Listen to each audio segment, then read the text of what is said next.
Hello my friends, back again with another drawing tutorial for y'all. So let's start with the basics. Whenever you're drawing something that you're not too familiar with, a good trick is to break things down in geometrical shapes. So in a hand, the back of the hand is shaped like this. It's not exactly a square. The side that's closest to the wrists is a bit shorter. And to draw the fingers, you start by marking the knuckles like this, and each finger is gonna grow from these circles. Now, you want to draw the baselines for each finger, and this is just so you have a good notion of direction for each finger, and then you can mark the center knuckles and the tips of each finger as well with circles like this. Notice how they don't follow a straight line. Each set of knuckles follows kind of like a curve, like this, because each finger has a different length. You can also mark a circle outside of the hand like this to mark where the thumb starts, and this is the basic system you can use to draw hands in any position. Now, as you can see, this looks very mechanical and unrealistic, so let's work with a few real examples of hands in different positions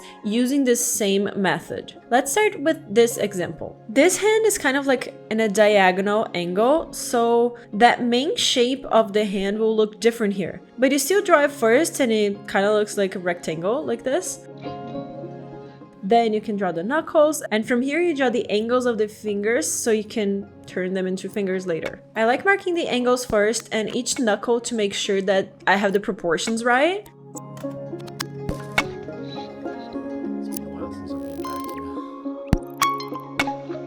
Same thing with the thumb. I'm marking the angles and then drawing the full finger. And to add some perspective, I like drawing the main lines of the palm of the hand to give some movement like this. Now on to our next example, let's try a hand from the side. Again, starting from that rectangular shape that is the base of the hand, and in this case the base of the thumb is also another rectangle, kind of. So I'm drawing that too. And this is an interesting example because even though we can't see all the knuckles and all the fingers, I still draw them where they would be to make sure I get the proportions right. I'm of course going to erase what I can't see, but from the circles, I can add all the details and make this into a proportional hand.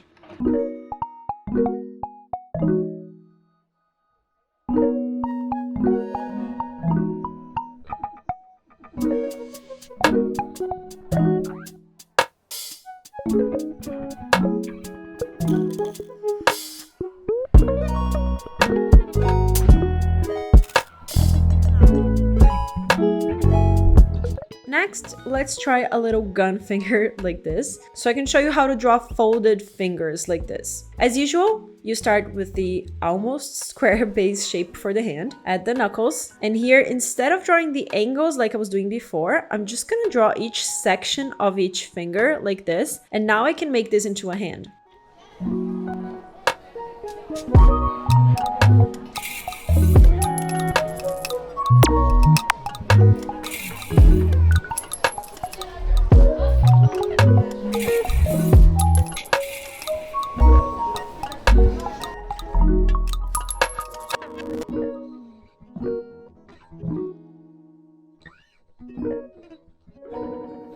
I'm going to draw 3 more examples using this same method before showing you how to shade and how to make it look realistic. And I know that drawing hands can be a little challenging and hands are such a complex subject, right? But the more you practice, the easier it will get for you to draw, and eventually you can even develop your own style of drawing hands. So I totally suggest you start paying attention to how the artists you like and you follow, how they draw hands, because each artist has its own way and you can kind of develop your own style as well. I think the hands have a big power to give emotion to a character and make them look more tense or angry or relaxed or scared. So like the position of the hands give a lot of like body language for a character in an illustration, and this can add a big factor of storytelling to your artwork. If you are into this subject and you would like me to do a video on how to do storytelling on illustration, let me know in the comments and I'll work on a video for you. I'm super passionate about the storytelling side of art, and I would love to talk about this in more depth in the future.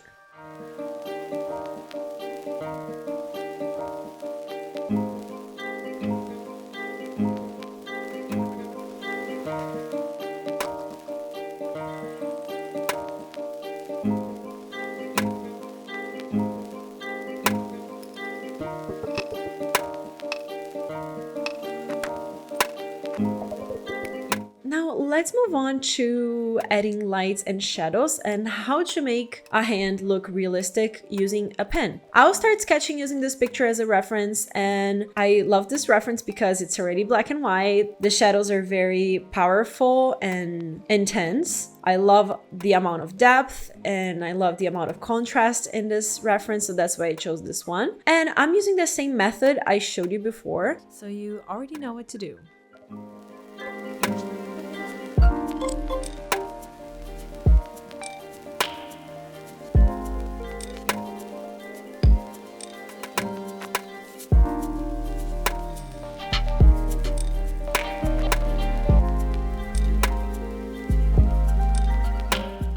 And now that I have my sketch done with the pencil, I'm going to outline the drawing using a fine line ink pen for this part. And this is a 005 pen, so it's a very thin, very fine tip. And for the shading part, I'm going to be using a 003, which is an even thinner line, so I can create a very smooth effect.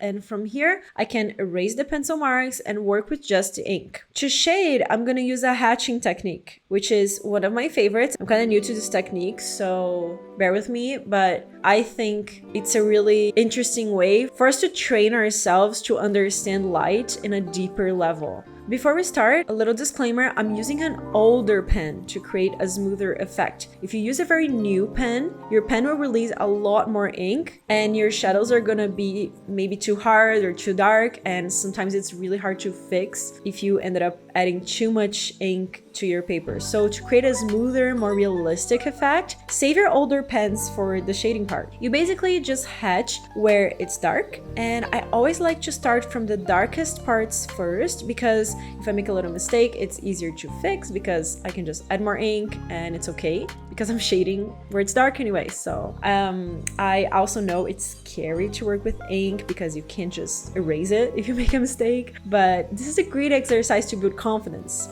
So I encourage you to try this, even if you're very new to this. Here, I'm just adding more layers of short strokes like this in different directions. And the more layers and directions you use, the darker your shadows will be. This is also a great practice to work on the consistency of movement of your hands, because with a pencil, you can always erase it. So you don't have that pressure of like, I have to be consistent with my movement, because if I make a mistake, I can erase it, right? Which is great. It's great. I love working with pencil too, but the pen kind of gives us like an extra challenge to work with, and I love that. Also, this is kind of obvious, but it's really easy to get carried away by the process and, you know, just end up shading too much. So keep in mind that you don't have to draw the light. If you were working on a white page, the light is already there. So you're just drawing the shadows, right? So you just leave empty space where the lights are.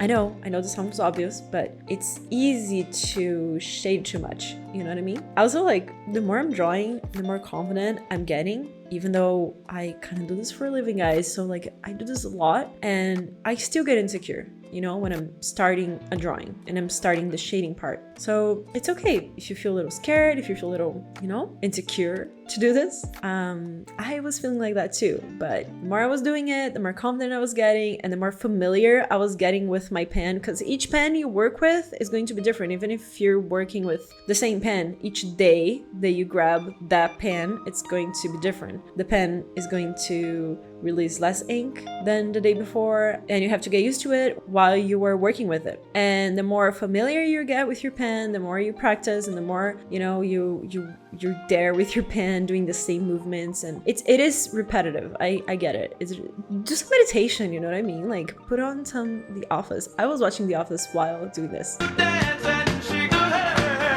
So yeah, hours and hours of process, and I'm totally speeding this up for you guys. But yeah, just so you know, distract yourself. Anyway, the more familiar you get with the movement and the pen, the more you will feel comfortable to move to the mid. And the mid-tones are harder to shade because it's not like with the pencil that you can just like press the pencil less on the paper and you get a lighter tone, right? You can like just like feather, you know, shade like feathering like you do with a pencil, right? With a pen, you always get the same color. And in my case, it's black. So I always get the same black. I can't just like draw lighter and then get gray. You know what I mean? Like it's always black. It's always gonna come out black. But there are techniques to make it look lighter from afar. So number one, if you have an older pen, you're going to be adding less black to your paper for each stroke. Also, if you tilt your pen a little bit, the tip of the pen will release less ink on the paper because it's on a diagonal angle instead of like a very vertical, you know, 90-degree angle towards the paper. That will release more ink. So if you tilt your pen, you're gonna release less ink and you're gonna get a smoother line. Also, the distance between strokes will make it look lighter or darker. So again, to make a lighter tone, you can change the thickness of the line or how far each line is from each other.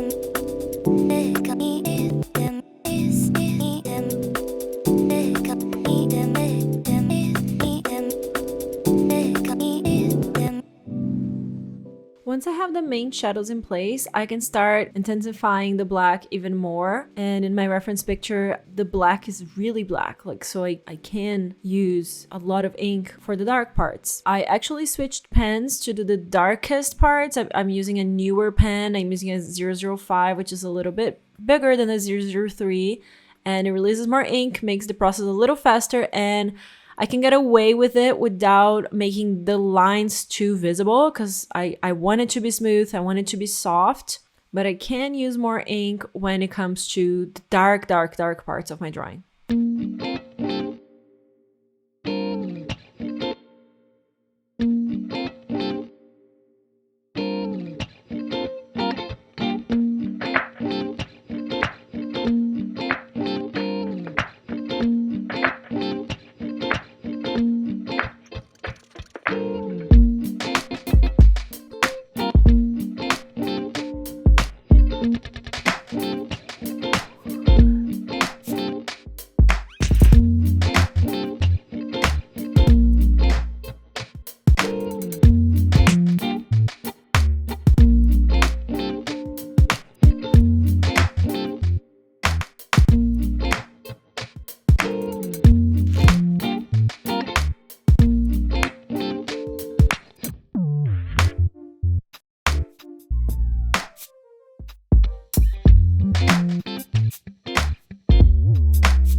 And yeah, I love the effect that the shadows can create. It really brings the drawing to life, and I think it looks really cool. Now, to finish it up, I'm using a white gel pen, which is my BFF, just to enhance the light in some spots and also to fix little mistakes, like this tiny little lines that went over the outline of the hand by mistake. If it's not clear yet, I love the white gel pen. It totally makes the drawing pop even more, and it always helps me make the drawing more clean and neat, because with a pen, again, you can't erase your mistakes, but you can cover them with white. I used to think that was cheating before, but you know, it exists. You know, the white gel pen exists for a reason. Why not use it? Why make our life even harder? Am I right? Can I get an amen? So yeah, use your tools, my friends. I grew up always wanting to do things the hard way because I thought that was more valid or more impressive, but that's just stupid. You know what I mean? So I'm not saying you're stupid if you like that. Go for it. It's amazing. But if you have a tool to make the result better with the skills you have at the moment, why not, right? This is what I had to say. So if you got the message, you got the message. If you didn't get the message, then I will be seeing you next week, my friend. So yeah, final touches are done. And this is what I have for today, my friends. If you learned something from this video, don't forget to subscribe. Leave a thumbs up. It really helps me out. And I hope I'm helping you out even more. So yeah, see you soon. Bye.